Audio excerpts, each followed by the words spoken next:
I'd like to introduce our next Q&A, keynote Q&A here at the Planet MicroCap Showcase Vegas in partnership with MicroCapClub.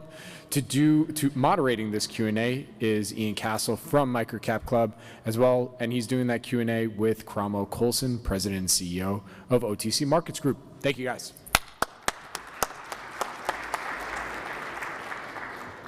So it's an honor to be up here with you. I feel like, I've been investing in OTC companies since I started investing in microcaps, which is, over 20 years. So it's pretty wild to be with you up on stage. So thanks for doing this.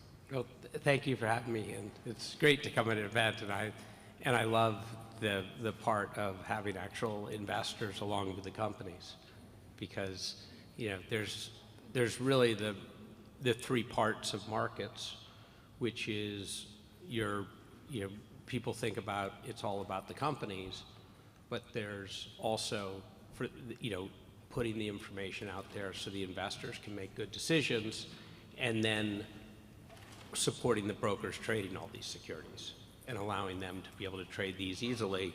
And that's, we live in this incredible country in the United States. We're the world's financial supermarket, and the technology stack, the capital, the competition, the choice that investors have is really superb, and we're very lucky for that point. I was looking at the evolution of the company, even from a fundamental perspective, and just looking back, in 2010, OTC Markets did around 28 million in revenues and earned 5 million. In 2024, the company did around 111 million in revenues and earned 27 million. So you almost earned as much as you did in revenues back in 2010. And at least when I checked, maybe it was 2 weeks ago, the stock is up around 1,100% over that time frame compared to the S&P, up 600%. And I think it's also, I think, important to see, because you're a great example, as a public company, of what a business can do when you simply grow revenues and earnings and don't dilute. Well, we have a great team, and when you're a public company, it's actually pretty hard, because the management part of the company has to really do three things. One, you have to be a steward of the business and supporting your client's success. And two, you have to be sharp commercially. You need to, when you spend $1, get more back. And third, you've got to be a fiduciary for shareholders. And keeping those 3 points as an organization through, there's times in business when everybody gets 40 points of IQ. And then there's times in business where you've got to grind a bit. And, I came out of I worked for a large NASDAQ and OTC market maker who traded lots of different stocks, but principally they did it to be able to invest from a values perspective, and they were institutional brokers for lots of the deep value investors. So my perspective has always been, one part is the trading community, and the main thing about if you're in the trading business is the good times are good. You just want to be able to survive through all the cycles. And then there's the value world, which is you get to, if you're on a trading desk for 10 years, you're looking at 10,000 different stock events where you're looking at the news, the financials, and you get to see what's successful through the cycle from companies, what looks good and eventually it doesn't work out as well, the hubris cycle. And you get an idea of what not to do, because it's usually the loudest companies are doing things which are often not to do. And then you also see companies that quietly keep moving the ball forward. I was gonna save this question for later, but I'm gonna be a little bit selfish and ask it right now, because the one I think is most important in my mind. There's a big push, it seems like, to get more companies to be public. That's all we hear about in the mainstream kind of financial media, from service providers. Everybody just thinks that it's a quantity problem that we have as kind of a small public company ecosystem. And I've never believed that to be true. In fact, when you look at 2024, there was 170 IPOs 81% were microcaps. There were still surprisingly 50 to 60 SPAC transactions in 2024. 90% of them were microcaps. I think there was 50 or 60 reverse mergers. The majority of them were microcaps. So here in the United States, we had around 230 new pubcos kind of enter, the public universe. And believe it or not, the all-time high was actually 2021. There was 1,000 new companies, public companies that came to be public. And everybody is always pushing more quantity, but as a real investor in this space, a lot of these companies, they go public too soon, they're unprofitable, and it really annoys me when I see another $5 million IPO of an unprofitable company that's going to burn through that in 9 months. They're going to have to do a down round 90% lower, do a 1-for-20 reverse split, wipe out the IPO shareholders, and everybody kind of forgets about that, and we see that more and more, and that does not help the space. That hurts the space, and I think that there's a real opportunity to get more real businesses to come public, and that might not align with sort of the normal way of doing things. And I gave a presentation 2 years ago to 300 small business owners, and I had 20 of them running out the door wondering, how do they get public? Because it was never really articulated to them on the benefits of even being public and ways to do that without, God forbid, raising capital. And I just wondered, have you given some more thought on how do we get higher quality small businesses to even consider being public as an option?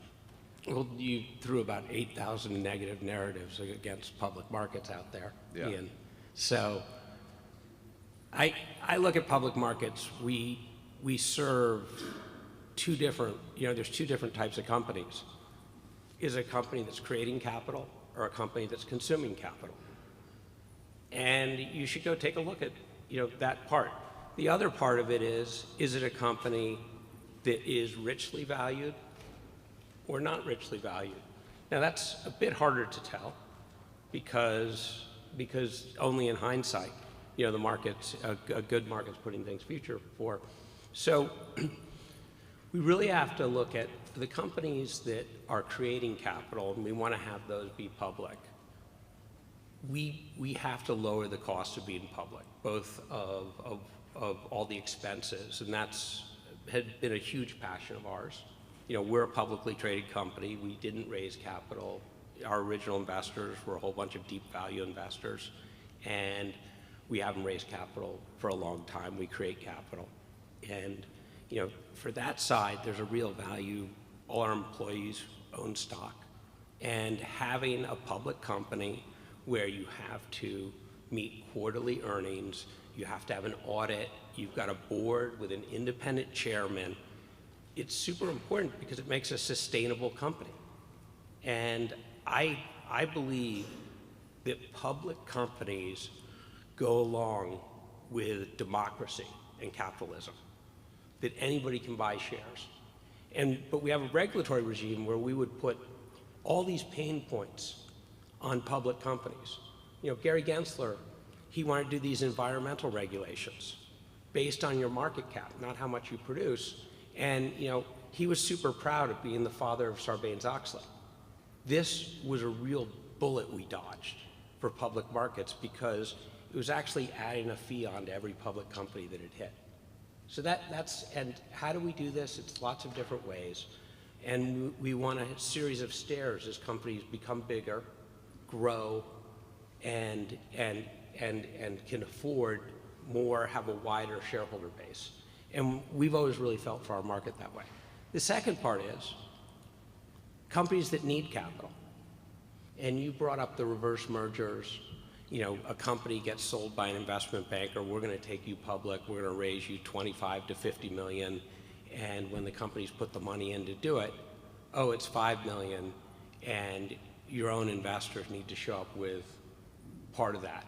And so you've got a company that's now, and this is, generally it's less an OTC problem than a big blue exchange, the two blue exchange problems, is you've put all this, you put all this effort in, but you didn't get enough capital, And it is expensive to be on an exchange. You've got all these service providers, you've got these places, and then now you have to go out to, and this is one of the terrible things we've done, is if you're not a WIXI, which is a well-known seasoned issuer, you still have to raise your capital in the private market. And that private market capital is at a big discount to your public market price. So you go public, but then you're raising capital at a discount to your public market. You're not wanting to talk about it. And we've created this, for large public companies, and the valuation side of the S&P 500 is always going to have a premium valuation because all this index fund money is in it. But the WIXI access to capital of ATMs, it's a regular brokerage transaction. You sell it into the market. There's a press release so investors know. But regulators, when shelf offerings were created, they actually didn't even want equities to be able to do it. They only wanted it to be the bonds. And it was very contentious. And the SEC said, okay, we're going to do it to these large issuers.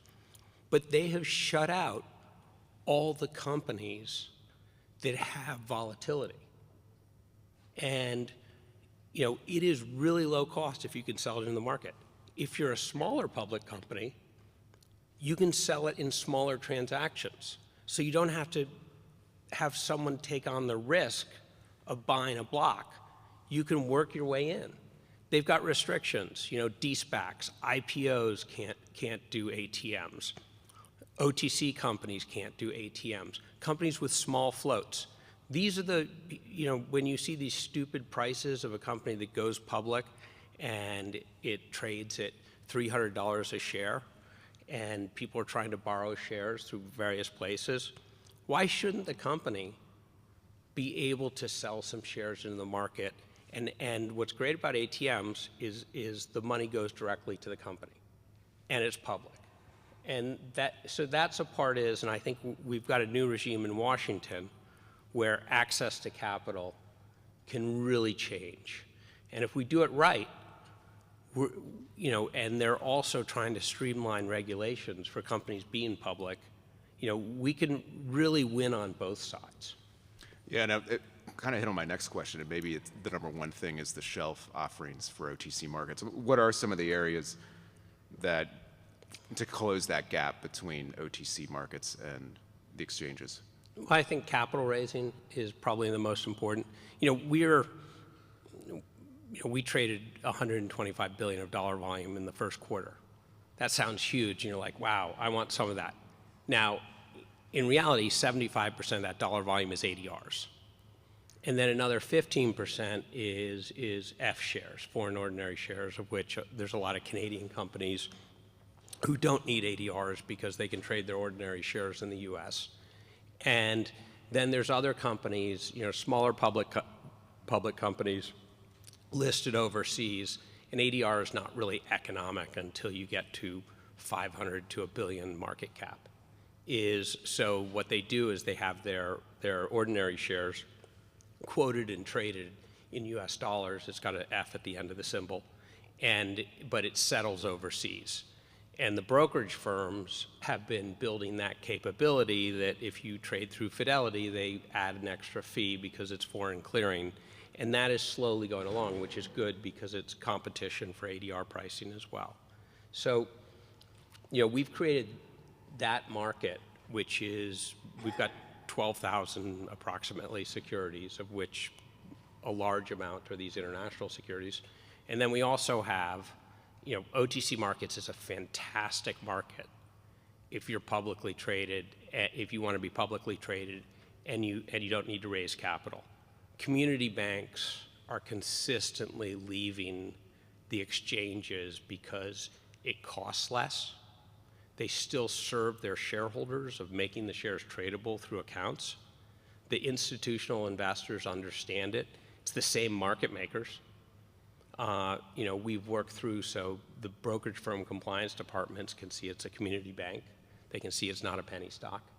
And more of that as I think the world becomes more sophisticated, because when you're an investor, there's 12,000 securities traded OTC, If you're an investor, you're going to be watching 10, 20, 30 names, so the whole rest of the world you just don't care about.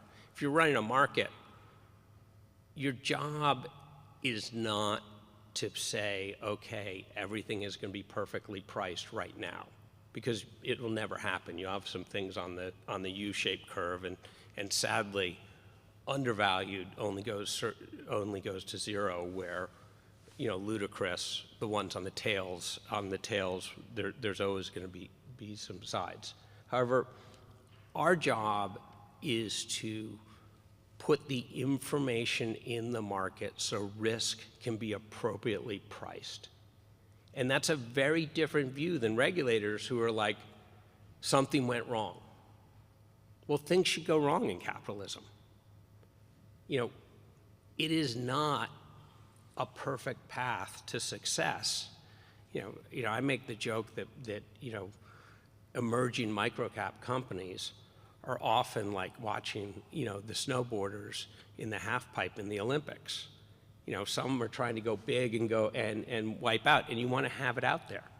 And that's an important thing. So we take a different role where we're not trying to say this is good, this is bad, but where are places that we can highlight risks for investors? And it's a much more efficient process. Like, we're very different than NASDAQ with promotion. We flag promotion for investors. If it's a security traded on our markets, we have the company make an announcement and say whether they're involved in the promotion, whether they're raising capital, whether they have a blackout period. And what's great about that is it puts more information in the market. And as Adam can tell, even if a company's trying to be a bit opaque, an investor's going to read from the press release to know whether they're involved or not. It's a side. We also feed out to brokerage compliance departments a flag, because then they can lock down what I would say risky affiliates who are trying to sneak through their systems. What has happened is, the vast majority of promoted securities trading now takes place on the exchanges. And the most important part about our promotion flag, it's a small amount of securities that are being promoted at any one time. It's 1 or 2% in a year of total securities. So 98% of the public companies on our platform have no extra burden. And that is so important. Like, we screw the honest companies for what the Enrons did. And we have to stop doing that. We need to, if we believe in capitalism and democracy, we need to give the privileges to the companies that choose to be public so they're transparent and that citizens can buy shares. You have 3 tiers, and I kind of think of them as transparency tiers, if you want to call them that.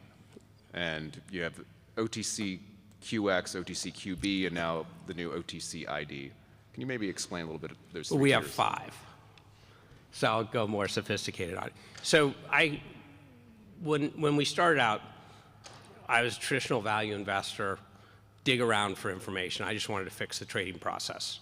I went around to the brokers. They were superb about, let's make the prices transparent. Let's make the trading electronic. Let's let technology start to do its thing.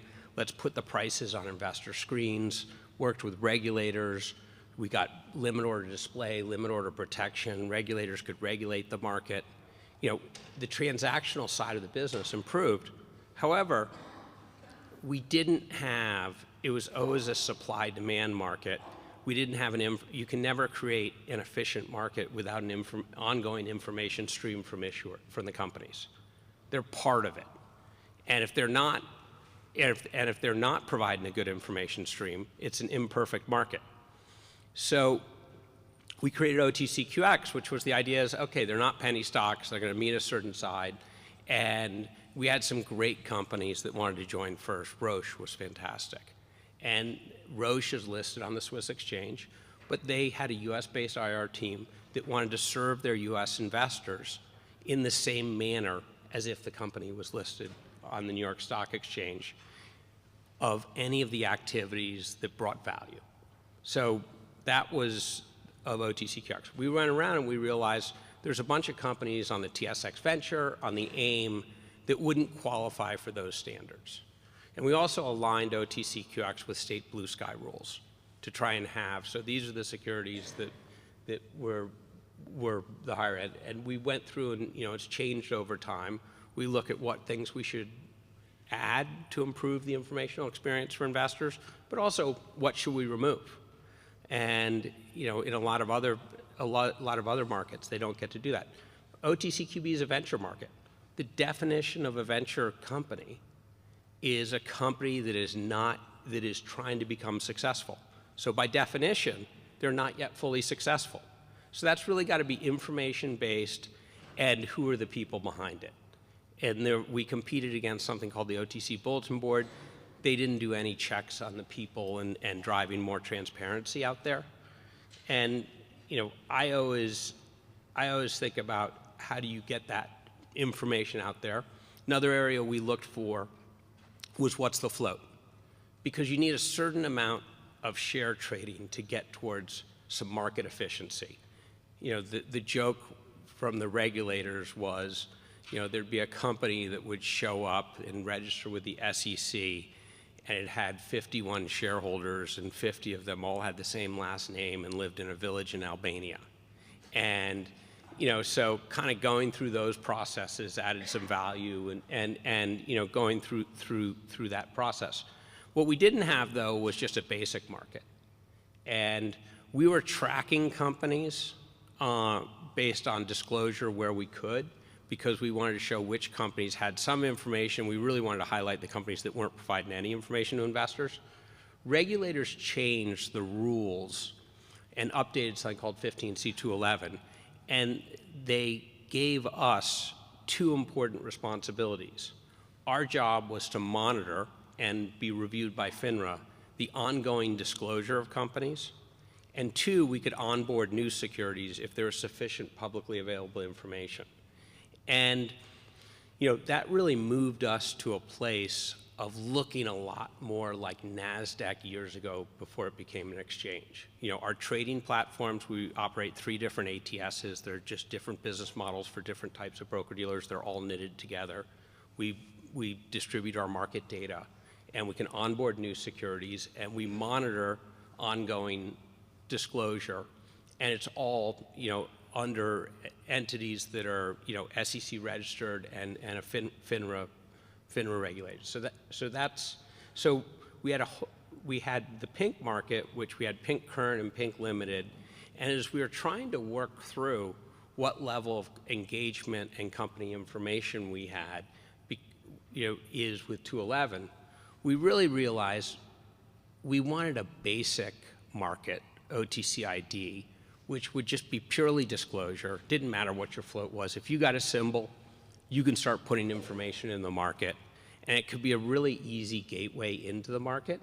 And it would also, it would fill in that we could add over time more qualitative pieces for OTCQB and OTCQX.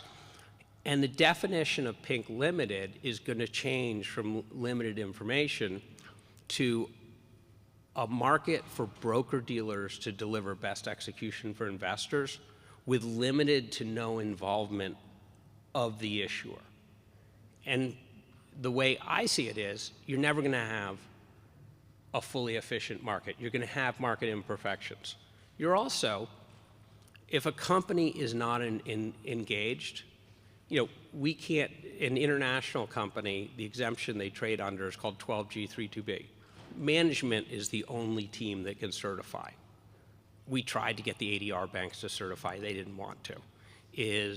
So it's going to be a market there where we support the brokers, but it's also going to be one where investors come in and discount these securities because management is not doing the minimum things. I would expect that, for large international companies, because there's a lot of large international companies who don't want to put their information into the US because they've been told by US and UK litigators that they'll be sued under 10b-5 in the highly litigious US world. And they use an example, Toshiba, who did the greatest accounting fraud in Japan's history, Volkswagen, we all know about Dieselgate. But for the most part, what's great about 12G32B is you can use your home country disclosure in English. You don't have to disclose anything that's not required under your home country requirements. So you can put an investment into strengthening the quality of your disclosure and your risk statements under home country. And for that, we really want to make it an advantage for the companies that do the 12G32B. And then finally, we've got something called the expert market. And the expert market is where companies go under 211 for which 15C211 who are not making ongoing disclosure. And there, it's not a great market. The SEC staff worked to have a forum where it would be for professional investors, and it was actually the first time interpretive relief for an ATS of defining how the way the world worked. They published on their website and asked for investor comments, and it was well supported, but the regime change came, and Gary Gensler kabushed everything. Now I think the expert market's going to be back on the table, and what I would like to think about it is it can be a market for private companies' shares to be traded by professionals, yet any investor can sell into it. And accredited investors, sophisticated investors can trade these securities. It's going to be a market that definitely trades in a big discount. But you're going to have a place where, when managements would try and go dark or cut off information to investors, the little investor's never going to be able to do anything. But you want a market where, a Bill Ackman 25 years ago, and he was, when he came out of Harvard Business School, he was one of our institutional clients, can be in the market buying up the shares and then, work for shareholder value. And I think it's a really important part. So, we're trying to bring within the broker-dealer ecosystem the ability to trade all these different types of securities and using a data-driven approach that informs investors and allows broker-dealers to classify these things in the right risks. Oh, thank you.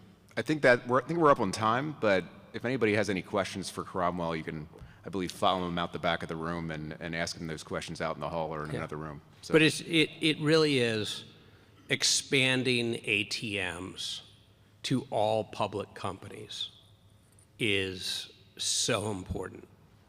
And it really should be on every advisor, investor, issuer's world. And just a quick, there's NASDAQ and NYSE Amex are doing higher standards because they've had these companies which would raise capital privately at a discount, dilute out all their existing investors, and then play the game of staying listed for a bit while they're way out of qualification, and then do a reverse split. And a share where you might have 1,000 shares at the beginning of the year, at the end of the year, an investor has less than one. And it was terrible and was going forward. The industry, SIFMA, the brokerage firm, said this is terrible because they were also getting, having these corporate actions that went wrong and terrible for investors. But we also put the data out there. And it's, one side is to say, hey, don't let anybody ever do reverse splits, don't do this. But the real problem is financing for public companies, if you send them to the private market to raise capital in opaque, discounted, and dilutive offerings, is terrible for the individual investor. We want, if you're a public company and you're doing the work to be public, you should be able to raise capital publicly in the most efficient fashion, in exactly the exact same way that companies are able to buy back shares. And if we do that, we turn public markets into an incredibly attractive paradigm for more companies to come in. There's still going to be risk. There's going to be lots of companies that raise capital and spend it on stupid things. But it's going to be transparent, and it's going to be efficient, and it's going to be low cost. Okay. Thank you.